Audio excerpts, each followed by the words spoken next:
Hey, I'm the wannabe coder, and welcome to my channel. This is episode 1, and in this video, we're going to start building our very own Icy Tower style platformer game in Python using just the Turtle Graphics module. We'll kick things off by setting up the game window, customizing the screen size, and laying down the core structure of our project. That means organizing our code in a clean and reusable way, so everything is easy to manage as the game grows. Before we jump in, just a quick note. I'm coding on Linux, running inside a virtual machine, and I'm using a customized setup with Vim as my code editor. But don't worry, any code editor and operating system will work just fine. As long as you have Python and the Turtle module installed, you're good to go. By the end of this episode, you'll have a clean, functional game window and a solid foundation to build on in the episodes ahead. Let's dive right in and start coding. First, we're going to set up our project folder, so go ahead and create a new folder. You can call it Icy Tower Game or any name you like. This will be the main place where we store all our files as we build the game step by step. Inside that folder, let's create a new file and name it constants.py. This file will store all the important variables, like the screen width and height, gravity, friction, and anything else we want to keep consistent across the game. Separating constants into their own file makes your code cleaner and easier to manage, especially as your project grows. That way, if you ever want to tweak a setting, like changing the screen size or adjusting gravity, you only need to update it in one place. After creating the file, let's open it and define a few parameters for the screen. We'll start by writing screen_width equals 800, and then screen_height equals 1000.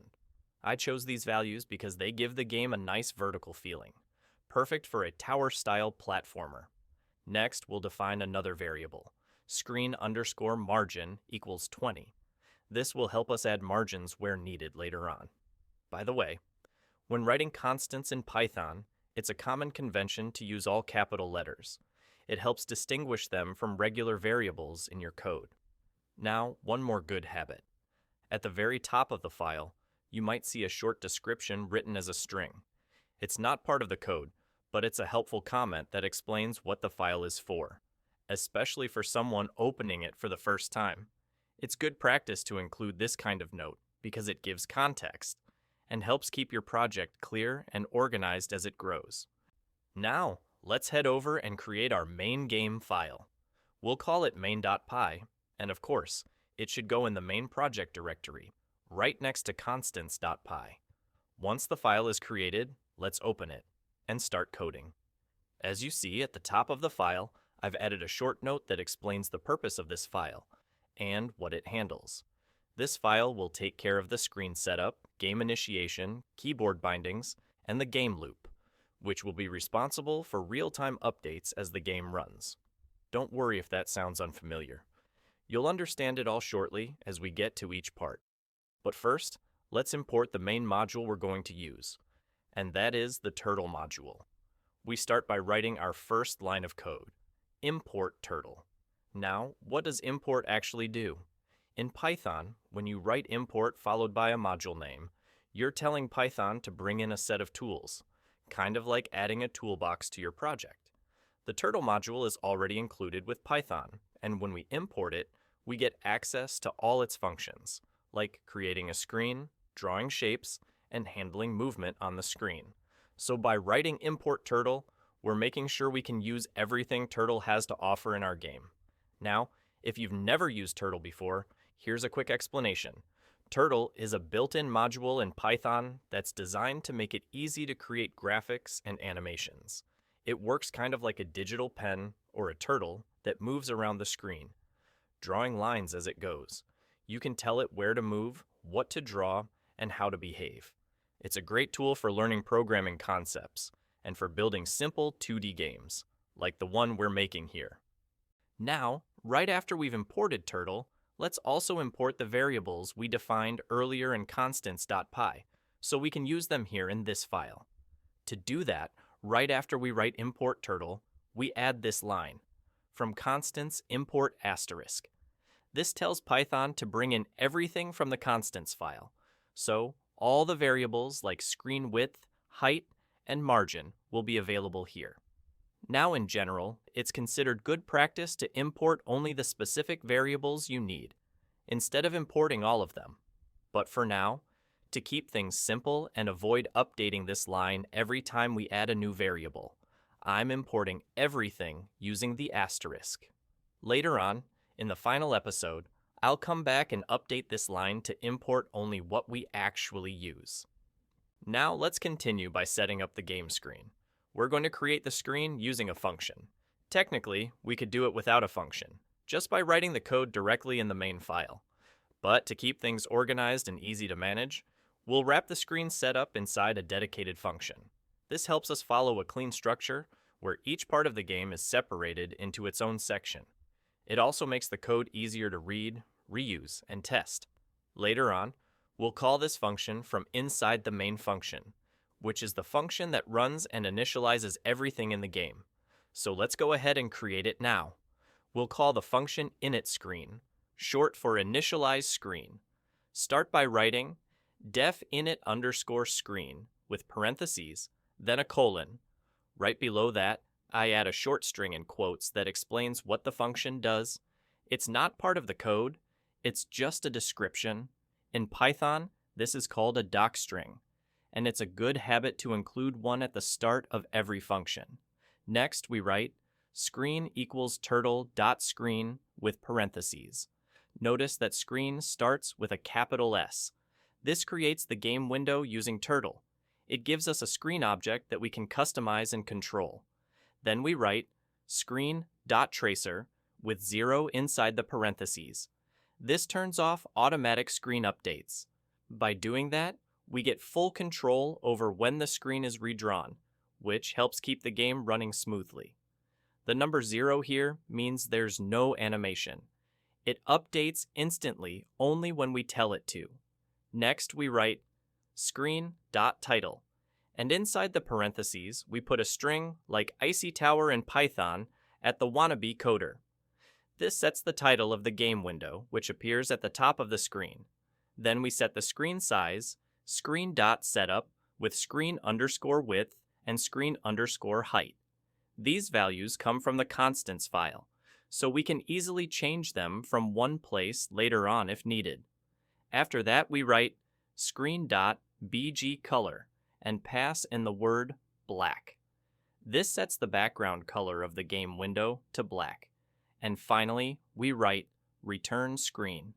This gives us the screen object back when we call the function, so we can use it in the rest of our code.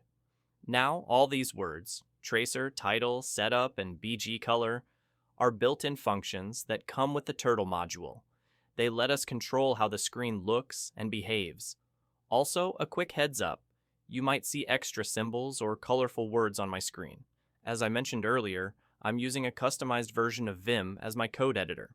It uses linters and extra tools to highlight syntax and show suggestions. If you see anything that I don't mention in the script, it's just part of the editor setup and you can safely ignore it. Now, let's create our game loop function. We'll call it game_loop, and it takes one parameter called screen.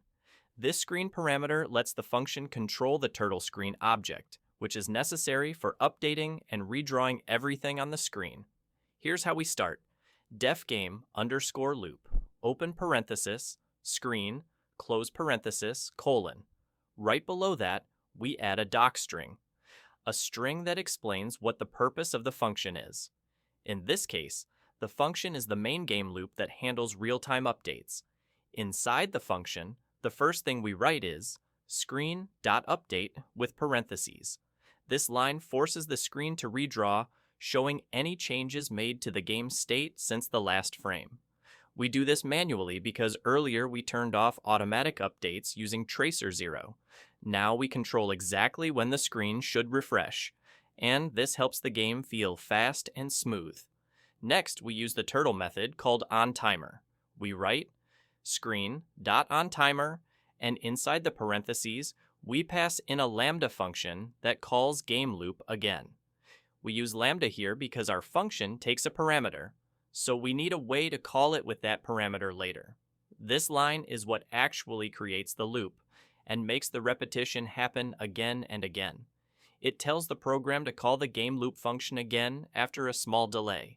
In this case, every 16 milliseconds. 16 milliseconds is roughly 60 times per second, which matches a typical frame rate used in games. This repeating pattern is what creates the feeling of real-time gameplay. The screen updates, the player moves, the background scrolls, and it all happens in a continuous loop, 60 times per second. By writing it this way, we avoid using while loops, which can freeze the screen or block other parts of the program. Instead, we let Turtle call the game loop at a consistent rhythm, keeping everything responsive and running smoothly. Also, you might notice some lines above the code that start with a hashtag symbol. In Python, hashtags are used to write comments. They're not part of the code. They're just short notes that help explain what the next line of code does. Now that we've built the separate parts, like the screen setup and the game loop, we need a way to bring everything together and actually run the game. So let's create the function that sets everything up and starts the game. We'll call it main. So go ahead and write def main with parentheses and a colon. Right below that, we add a short docstring, just a string that explains what this function does.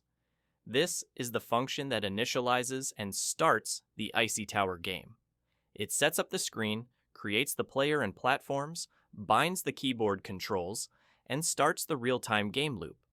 Now let's go through each line. First, we write screen equals init underscore screen with parentheses. This line calls the screen initialization function we wrote earlier, and this is the part that actually creates the game screen. It runs all the setup code we placed in that function and stores the result in a variable called screen so we can use it in the rest of our game. Next, we write game underscore loop with screen inside the parentheses. This calls our main game loop function and passes in the screen variable, so the function can control the screen updates. Then finally we write screen.mainLoop with parentheses. This tells Turtle to keep the game window open. Without this line, the window would open and close immediately. Later in the file, outside of the function, we'll add one more line to actually call the main function and start the game. So to sum up, the main function is what kicks off the game. It sets up the screen, starts the loop, and keeps everything running. Now for the final step. We need to actually run the game by calling the main function. In Python, the standard way to do this is by writing if $name $equals, and then in quotes $main followed by a colon on the outside. Then, on the next line, we write main with parentheses. This line checks if the file is being run directly, as the main program, and if it is, it calls the main function to start the game. If the file is being imported somewhere else, like a library, then this line won't run. It's a common Python pattern, and it makes sure your game only starts when you actually run the file. Alright, now let's go ahead and run the main file and see what we've got. You should see a black game window pop up with a size of 800 by 1000 pixels, and our title at the top. This means everything is working, and our code structure is now fully in place, ready for the next episodes where we'll start adding gameplay. Before we wrap up, let's take a quick look at what we've built. In this episode, we set up the basic structure of our game.